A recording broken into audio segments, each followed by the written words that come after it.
بسم اللہ الرحمن الرحیم۔ السلام علیکم ناظرین، میں ہوں شہری عارف حمید بھٹی، پاکستان سے اہم ترین خبروں کے ساتھ۔ ناظرین جانتے ہیں کہ 2 روز قبل کوئٹہ میں بم بلاسٹ ہوا اور پنجاب میں خصوصاً لاہور میں سموگ نے لوگوں کی زندگی جینا محال کر دیا۔ ہسپتالوں میں رش، ایسی وبا کہ ایسے میں وزیر اعلیٰ پنجاب محترمہ مریم نواز صاحبہ وزیر ماحولیات ان کی اور ان کے والد محترم جنیوا میں منہ چھپاتے پھر رہے ہیں، کہیں کوئی نعرہ نہ لگا دے چور چور چور۔ عجیب صورتحال ہے پاکستان کی۔ بغض عمران میں حکومت نہ صرف فنڈامنٹل رائٹ کی وائلیشن کر رہی ہے بلکہ اندھیر نگری چوپٹ راج والا خطاب ہے۔ اس وقت پاکستان کی اکانومی صورتحال دیکھی جائے تو دیوالیہ ہونے کے قریب۔ اگر IMF ہمیں آخری قسط نہ دیتا تو شاید سروائیول بھی ناممکن تھی۔ افسوس کی بات ہے کہ پوری کی پوری حکومت کی تمام تر سرکاری مشینری کی اکثریت صرف اور صرف مائنس قیدی 804 عمران خان پر فوکس کیا ہوا ہے۔ بلوچستان میں حالات بالکل کنٹرول سے باہر ہیں۔ KPK کے حالات ناگوار ہیں۔ پنجاب میں ظلم کا، بربریت کا، فسادیت کا راج ہے۔ ایسا لگتا ہے کہ حکومت کو اس سے غرض نہیں کہ ملک کی ٹیکسٹائل ختم ہو رہی ہے، ملک کی دیگر کاروبار بند ہو رہے ہیں۔ لوگ پاکستان میں اپنی پراپرٹیاں بیچ کر دبئی اور دیگر ممالک میں اربوں خربوں روپے کی انویسٹمنٹ کر رہے ہیں، لیکن حکومت کا ایک ہی مقصد ہے کہ عمران خان کو مائنس کرنا۔ اسی لیے 26ویں ترمیم جیسی سیاہ ترامیم کی گئی، جس میں ایک ملک کی سب سے بڑی عدالت سپریم کورٹ اور اس کے عدلیہ کو خودکش حملہ کیا گیا۔ صرف اس غرض سے 26ویں ترمیم لائی گئی کہ حکومت نے 2.5 سال میں جو ظلم و ستم کیے ہیں، جو الیکشن چوری کیا ہے، اگر چیف جسٹس منصور علی شاہ بن گئے وہ تو چوری کا مال نہ صرف برآمد کروائیں گے اور چوروں کو سزا بھی دلوائیں گے جس نے مینڈیٹ چوری کیا۔ اس کی غرض سے 26ویں ترمیم کی گئی، جس میں درجنوں سینیٹر اور اراکین اسمبلی کی فیملیوں کو اغوا کیا گیا، ہراساں کیا گیا، انہیں کرنٹ لگائے گئے، بولیاں لگائی گئی اربوں روپے، 50 کروڑ روپے کی، کہ 26ویں ترمیم میں دو، کیونکہ ملک کے آئین کو بلڈوز کرنا ہے، آئین سے کھلواڑ کرنا ہے، آئین کو توڑنا ہے، اور ایسا ہی کیا۔ ناظرین پاکستان میں ہمیشہ سپریم کورٹ ہی امید کی کرن رہی۔ سپریم کورٹ عدالتوں کا کردار ماضی کا کوئی اچھا نہیں، لیکن پھر بھی کہیں نہ کہیں امید آتی تھی، یہاں تک کہ ذوالفقار علی ضیاء الحق کے دور میں بھٹو کو پھانسی دی گئی اور شہباز شریف کے دور میں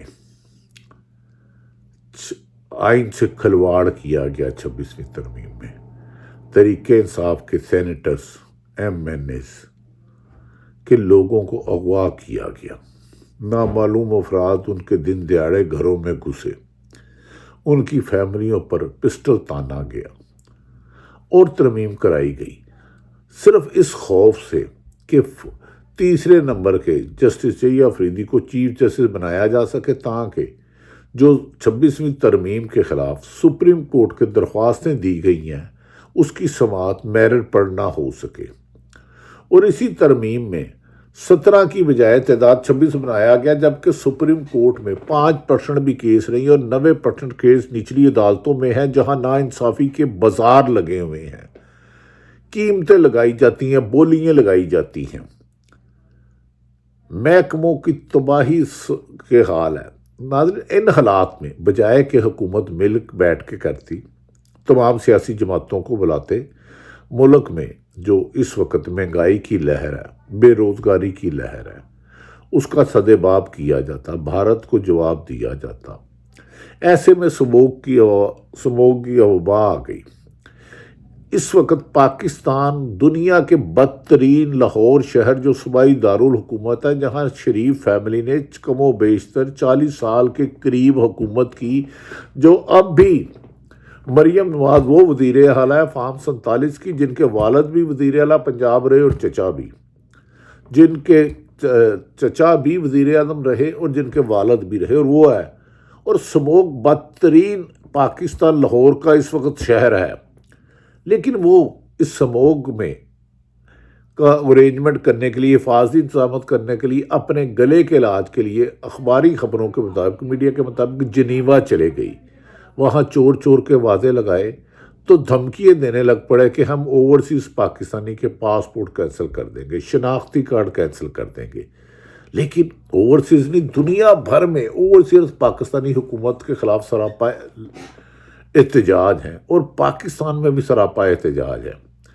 پاکستان میں لوگوں کا سمندر اس لیے نہیں آتا کہ چادر چواردار کا تقدس پامال کر کے یاسمین راشد جن کی عمر 73 سال ہے وہ جیل میں ہیں 9 مئی کے کیس میں، میاں محمود رشید، آزاد چودھری اور سب سے بڑا سابق گورنر پنجاب عمر چیمہ، ان پر وہ بہیمانہ تشدد ہوا کہ انسانیت بھی کانپ اٹھتی ہے۔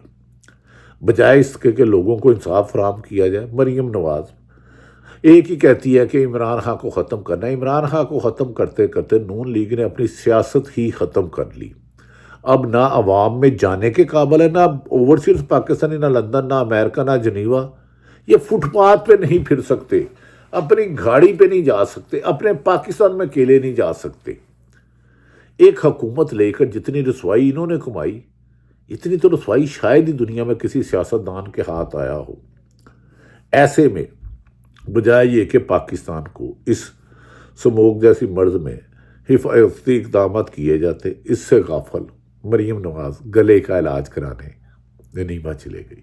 والد بھی لندن جاتے ہیں، چچا بھی لندن جاتے ہیں، صدر زرداری دبئی جاتے ہیں، اور غریب عوام کا جینا مشکل ہے۔ ناظرین، ایک طرف تو میں نے کہا ہے کہ ٹیکس کلیکشن میں کمی ہوئی، ہدف IMF کا پورا نہیں کر سکا، دوسری طرف انسانی حقوق کی پامالی پر UN اور دیگر ممالک کا وفد پاکستان آ رہا، اور پاکستان کی ریاست کو بتائے گا کہ آپ ایک سیاسی جماعت کے بغض میں، عمران خان کی مخالفت میں انسانی حقوق کی خلاف ورزیاں کریں، کیوں نہ آپ پر پابندی لگائی جائے۔ بجائے یہ کہ حکومت، اگر عمران خان بے گناہ ثابت ہو چکے ہیں، ان کے مقدمات ختم ہو چکے ہیں، اب انہیں جلدی ہے کہ القادر میں عمران خان کو سزا سنائے اور عمران خان جیل میں جائیں ہی رہیں، کیونکہ جیل سے رہائی انہیں اپنی قید نظر آتی ہے۔ دوسری طرف عدلیہ سب سے زیادہ اس وقت ناکام ادارہ، اور سب سے زیادہ ہائی سیلری عدلیہ کو ہے، اور پینشن میں اس سے زیادہ پیسے ہیں، اور انصاف دینے میں 148 سے بعد کا پاکستان کا نمبر آتا ہے۔ ہم یہ نہیں کہتے کہ ان کی تنخواہیں بڑھاؤ، نہیں، تنخواہ بڑھانی ہے تو 90 غریب آدمی کی انکم کم سے کم 50,000 کریں، ڈاکٹروں کی تنخواہیں بڑھائیں، اساتذہ کی بڑھائیں، پولیس کی بڑھائیں، تمام اداروں کی بڑھائیں۔ یہ کیا ہے؟ انہیں تو سپریم ہائی کورٹ کے جج صاحبان کو پہلے ہی بہت مرات ملتی ہیں، 10-10 لاکھ تنخواہ ہے۔ تمام سرکاری اداروں کو، اگر کسی فوجی کو ایک پلاٹ ملتا ہے تو ٹیچر کو بھی ملنا چاہیے، ڈاکٹر کو بھی ملنا چاہیے، کسان کو بھی ملنا چاہیے، مزدور کو بھی ملنا چاہیے۔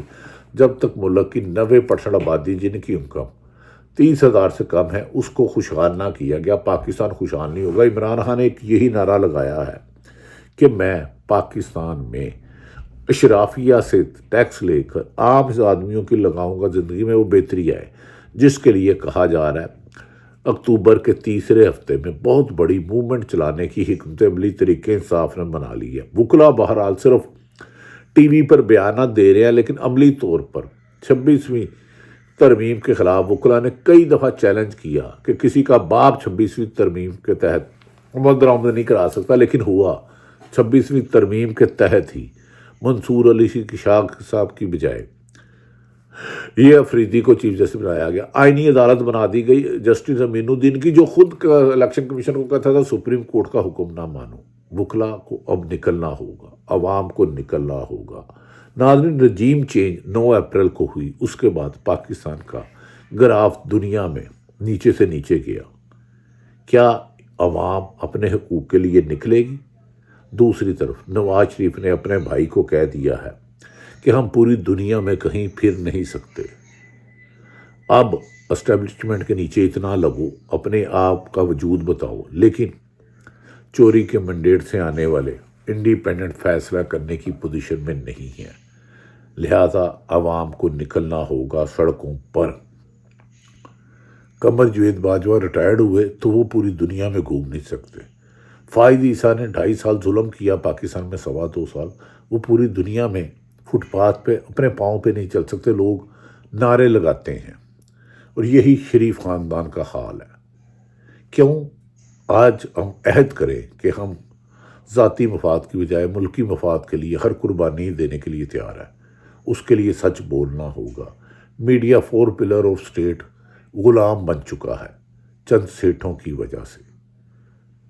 اب سپریم کورٹ سے بھی امید نہیں، اب ایک ہی حل ہے کہ 24 کروڑ عوام اپنے حقوق کے لیے نکلے اور اس حکومت کے خاتمے تک پرامن جدوجہد جاری رہے۔ عوام کے منتخب نمائندے آئے، صاف شفاف الیکشن ہو اور عوام کی بہتری کے لیے فیصلے کیے جائیں۔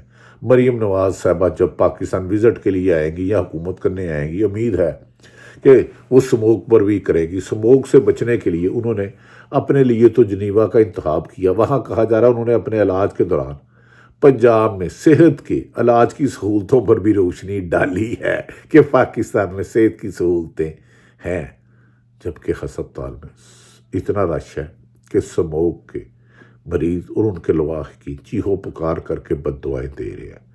نکلو بد دعاؤں سے نہیں، عمل سے تبدیلی آئے گی، پاکستان خوشحال ہوگا۔ پاکستان زندہ باد۔